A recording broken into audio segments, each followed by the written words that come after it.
বাসা থেকে মাত্র ১,০০০ টাকা নিয়ে বের হলেই আপনিও আমার মতো ঘুরে দেখতে পারবেন যশোরের এমন সুন্দর কিছু জায়গা, খেতে পারবেন মজার কালাভুনা, মালাই রুটি আর দেখতে পারবেন রানওয়ে থেকে বিমান উড়ে যাওয়ার দৃশ্য। হঠাৎ করে মন চাইলো যশোর থেকে ঘুরে আসি, তাই সাত সকালে ঘুম থেকে উঠেই দেখি ট্রেন ছাড়ার আর মাত্র ৩০ মিনিট বাকি আছে। ৯টার ট্রেন ধরার জন্য তাড়াহুড়া করে রিক্সা নিয়ে বাসা থেকে বের হলাম, কিন্তু স্টেশনে পৌঁছে দেখি ট্রেনের টাইম অনুযায়ী আমি স্টেশনে থাকলেও ট্রেন স্টেশনে নাই। এদিকে তো গরমে আমার অবস্থাটাও খারাপ হয়ে গেছিল। শেষ পর্যন্ত ট্রেন এলো ১ ঘন্টা লেটে। ট্রেনে ওঠার পর আমার বিরক্তি কিছুটা কমলো। ১০টার দিকে ট্রেনটা ছাড়ে। সত্যি বলতে ট্রেন জার্নি আমার সবসময় ভালো লাগে, স্পেশালি দরজার কাছে দাঁড়িয়ে জার্নিটা আমি অনেক বেশি উপভোগ করি। সবুজ মাঠ, খোলা আকাশ, ঠান্ডা হাওয়া, গ্রামের দৃশ্য, একটার পর একটা সিনারি মুভির মতো চেঞ্জ হতে থাকে। কিছুক্ষণ পর পৌঁছে গেলাম যশোরে। যেহেতু খুলনা থেকে জার্নি করেছি, তাই ১ ঘন্টা ৩০ মিনিটের মতো লেগেছিল। স্টেশনে নেমে সার্কিট হাউস হয়ে প্যারিস রোডে আসি জল খাবারের দোকানে। এখানে আমরা সকালে নাস্তাটা করব। খুব সাধারণ একটা জায়গা, কিন্তু খুব কম টাকাতেই লুচি, বন্দিয়া, ডাল, মিষ্টি, চাটনি পুরো প্যাকেজটা পাওয়া যায়। সব মিলে সকালে জমজমাট নাস্তা করি আমরা। ৪০ টাকা থেকে ৮০ টাকার মধ্যে এখানে প্যাকেজ আপনারা পেয়ে যাবেন। নাস্তার পর হাঁটতে হাঁটতেই চলে আসি কালেক্টরেট ভবনে। প্যারিস রোডের সাথেই এই কালেক্টরেট ভবনটা।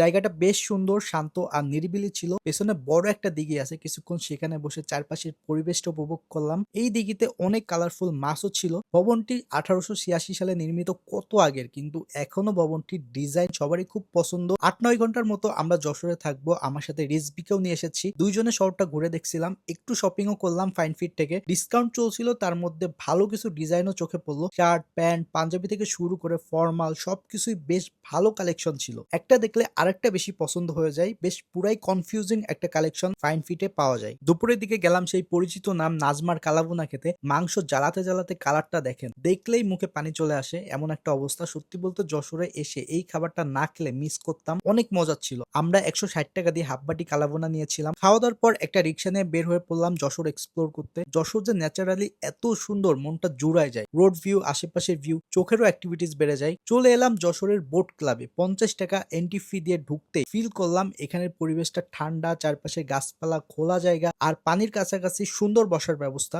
সন্ধ্যার আগে সূর্যটা ধীরে ধীরে ডুবতেছিল আর তার আলো পানির উপর পড়ে তৈরি করেছিল অসাধারণ একটা দৃশ্য। দোতলা একটা রেস্টুরেন্টও আছে এখানে, তার উপর থেকে ভিউটা দেখতে কিছুটা এমন। এখানে চাইলে বোটিং, স্পিড বোট, কায়াকিংও করা যায়। ছোট একটা জু কর্নারও আছে, যেখানে আপনারা হরিণ, খরগোশ, ঘোড়া, বন বিড়াল দেখতে পাওয়া যায়। বোট ক্লাব থেকে বের হয়ে গধূলি বিকাল হয়ে গেছিল। এখন আমরা যাচ্ছি সেনানিবাসের সামনে থেকে এয়ারপোর্ট রোড। রোডটা অনেক সুন্দর। এই সময় টার্মিনালে একটা বাংলাদেশ বিমানের ফ্লাইট অপেক্ষা করছিল টেক অফের জন্য। সবাই অপেক্ষায় কখন এই বিমানটা উঠবে সেটা দেখার জন্য। বিমান ওঠার আগে পুরো এলাকাটা ঘুরে দেখলাম। সানসেট মুহূর্তটাও অনেক সুন্দর ছিল। এটা হচ্ছে যশোর এয়ারপোর্ট। সামনে থেকে দেখে খুব একটা বড় মনে হলো না, বাট ছোটখাটোর মধ্যে বেশ অ্যাস্থেটিক। বিমানটা টেক অফের জন্য যখন রানওয়েতে গেল সবাই এক্সাইটেড ছিল, আমিও ছিলাম। মুহূর্তেই বিমানটা শূন্য ভেসে আকাশে উঠলো, দেখতে দারুণ লাগছিল। এরপর যাই কফি ল্যান্ডে। ঠিক এয়ারপোর্টের পাশেই এই কফি ল্যান্ড। এখানে ভাইরাল সেই মালাই রুটি পাওয়া যায়। বানানোর পুরো প্রক্রিয়াটাই এত সুন্দর আর স্যাটিসফাইং যে দেখলেই ভালো লাগে। প্রায় ৩০ রকমের উপকরণ দিয়ে তৈরি করা হয় এই মালাই রুটি। টেস্ট আমার কাছে